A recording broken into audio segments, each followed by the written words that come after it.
Então, guys, esse vídeo aqui é só uma introdução ao nosso curso de anonimato aí na internet. Eu quero não só esclarecer alguns pontos, principalmente esclarecer alguns pontos e explicar, né, o porquê de algumas tomadas de decisões. Primeiro de tudo, a gente vai ver anonimato em smartphone? Não, a gente não vai ver anonimato em smartphone porque não existe anonimato com smartphone, né? Os smartphones, a própria tecnologia, a forma como eles trabalham, impede que a gente consiga garantir um anonimato máximo, um anonimato extremo com esse tipo de computador aqui. Ah, Messias, mas e se eu tiver root no meu telefone? E se eu usar uma ROM customizada? E se eu fizer pipipipopopó? Não dá, não dá. Simplesmente é impossível você garantir um anonimato com o seu smartphone, né? O smartphone, ele foi feito para trabalhar com inúmeros protocolos, né? Seja com GPS, com 3G, 4G, você garantir que você vai ter um controle total do que o seu smartphone ele vai se comunicar, para onde ou com quem ele está se comunicando, iria requerer com que você modificasse completamente o hardware do seu dispositivo. E isso não é algo que nem eu tenho conhecimento, que eu não consigo, nem eu sei explicar, ensinar as pessoas a fazer isso. Fora que fazer isso poderia comprometer, danificar, tornar o seu dispositivo completamente inútil, né?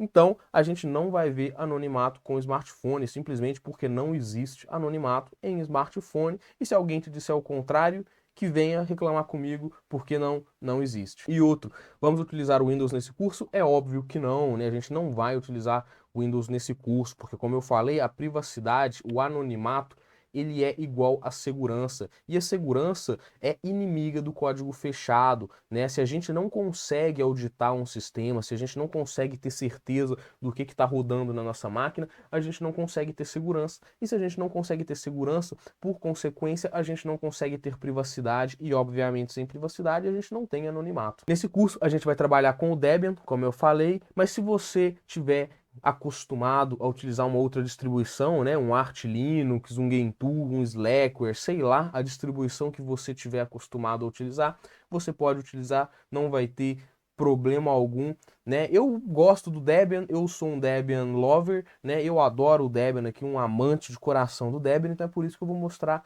como trabalhar com o Debian. Obviamente a gente vai trabalhar com o nosso sistema operacional totalmente encriptado, né? Porque aqui a gente vai abordar a segurança do básico mesmo.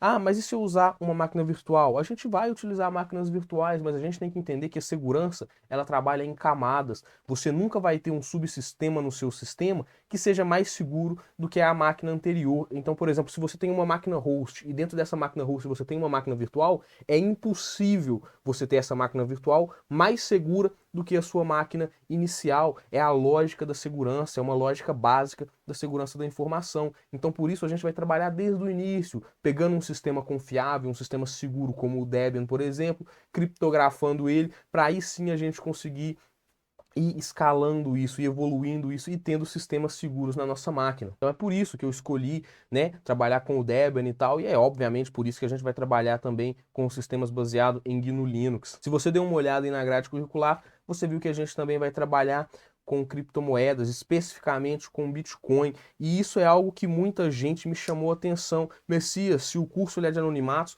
por que caralhos você não escolheu a Monero? Por que caralhos você escolheu o Bitcoin?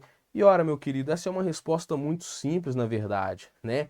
Tratando-se de criptomoedas, a criptomoeda ela tem um único propósito. Não existem dois propósitos para a criptomoeda. A criptomoeda ela tem um propósito, que é ser resistente ao controle estatal.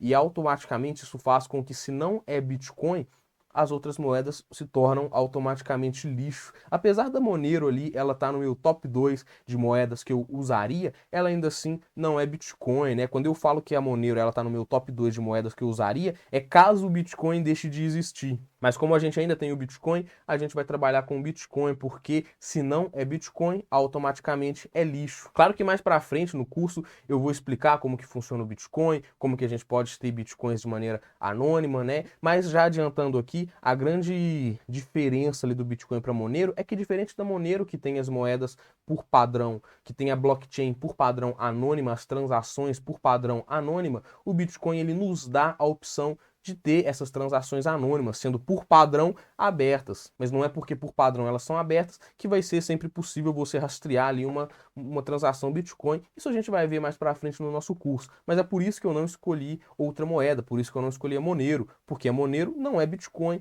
e eu sou um maximalista tóxico bitcoinheiro. Se não é Bitcoin, é lixo. Mas acho que não tem grandes dúvidas agora. Acredito que a maioria das dúvidas vão ser respondidas nas próximas aulas, nas aulas práticas, entendendo de verdade como que funciona o anonimato. Isso aqui é apenas uma introdução para introduzir ali vocês ao curso, para vocês terem uma noção do que a gente vai ver, né? Mas apesar que simplesmente lendo ali a grade curricular, a grade curricular, vocês já vão ter uma noção muito boa do que a gente vai ver, mas aqui é só para esclarecer alguns pontos que eu acredito que a maioria das pessoas tenham alguma dúvida, né, como a questão do smartphone, por que a gente não vai usar smartphone, porque não tem como a gente ter privacidade e anonimato com o smartphone. Smartphone é um software fechado, apesar do Android ele ser open source, ainda assim open source não significa software livre. Existem muitos componentes, muitos módulos que são códigos proprietários, que não são código aberto. Veja, ser código proprietário não é um grande problema, mas não ter o código aberto acaba sendo um problema extremamente grande. A gente tem um controle baixíssimo do smartphone, ele faz comunicação em diversos protocolos por aí que a gente acaba não tendo controle, e garantir a proteção desses dispositivos é praticamente impossível. Então é por isso que a gente não vai usar eles. Expliquei por que a gente vai usar o Debian, por que a gente vai usar o Linux mais especificamente. Você não está restrito ao Debian, você pode usar qualquer distribuição aí que você estiver confortável em utilizar. E claro, por que a gente vai usar o Bitcoin, porque o Bitcoin é a única criptomoeda que presta para alguma coisa. Mas é isso aí, um ótimo curso a todo mundo.